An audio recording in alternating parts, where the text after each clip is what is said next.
Shana Tova.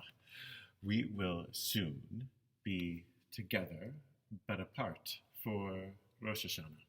And I want to speak for a moment about the uniqueness and the difficulty of this experience. I'm in the sanctuary. It's lovely. We'll soon give a tour, but not today, but soon.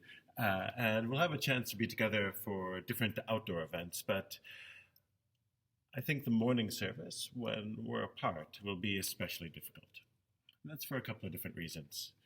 One, the essence for many of us, and rightly so, for Rosh Hashanah is to be together, to see people you haven't seen for a while, and to schmooze and to catch up, things like this. And we know that's going to be difficult when that doesn't happen the same way. What we do have to focus on then is really the content, right? The focus switches from seeing each other to our tefillot, our prayers. And that's an important thing to know, that the prayers, it's not meant to be entertainment. A lot of times when we sit down in front of a screen, we're used to having this, here we are now, entertain us mode, and it's not supposed to be that. The tefillah, the prayers of Rosh Hashanah, are designed to try to connect us to ourselves, to each other, to God, to Torah, to our past, to our future. It's not entertainment. So the experience has to be one where we take a deep breath and try to cultivate a very specific frame of mind, where we think about where we've been, where we're going, and what kind of people we want to be in the year to come. And that's true no matter what the year to come throws at us, which is something that, after the experience of the last number of months, we know well. We're asked to be the best people we can. We're asked not to be defensive about our failings, but to be honest about them. And as a society, that is super important. That's part of the value of saying this stuff to God, which is to say, nobody's going to come attack you for admitting your faults, for me admitting my faults. God already knows them. The test is, do we?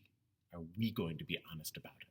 And when we say, at the time of the shofar blast, there's a poem we say after the shofar blast, say, Hayom harat olam, today the world stands as at birth. And that is this moment of potential, that even though we've been through a lot, today we try and find a way to stand as at birth, fresh, with a sense of potential, not locked in to the world that we're emerging from, not locked into our own ways, but looking to do tshuva, to return to our best ways. And we should be blessed to do that. Create a space where you can have a prayer experience. Create a frame of mind where you can do it. Create an agreement with, if you're watching with others, that you can sing along.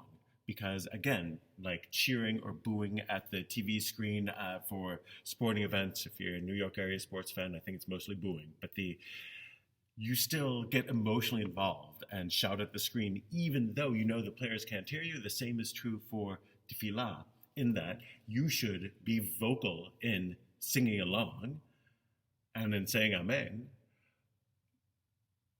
all the more so because you can be heard. Because there's one who can hear you, regardless of the speed of your internet connection. I look forward to a year when we can all be together in this space. And please know that for thousands of years, our people have connected on these days. This year, we're doing it differently. But for generations to come, to be able to do the same thing, to enjoy the blessings of holiness that we do and that our ancestors have, depends on you. We are the ones that have to pass this along, get through this difficult time to the year to come, make sure that Judaism makes it through this pandemic to future generations of Jews.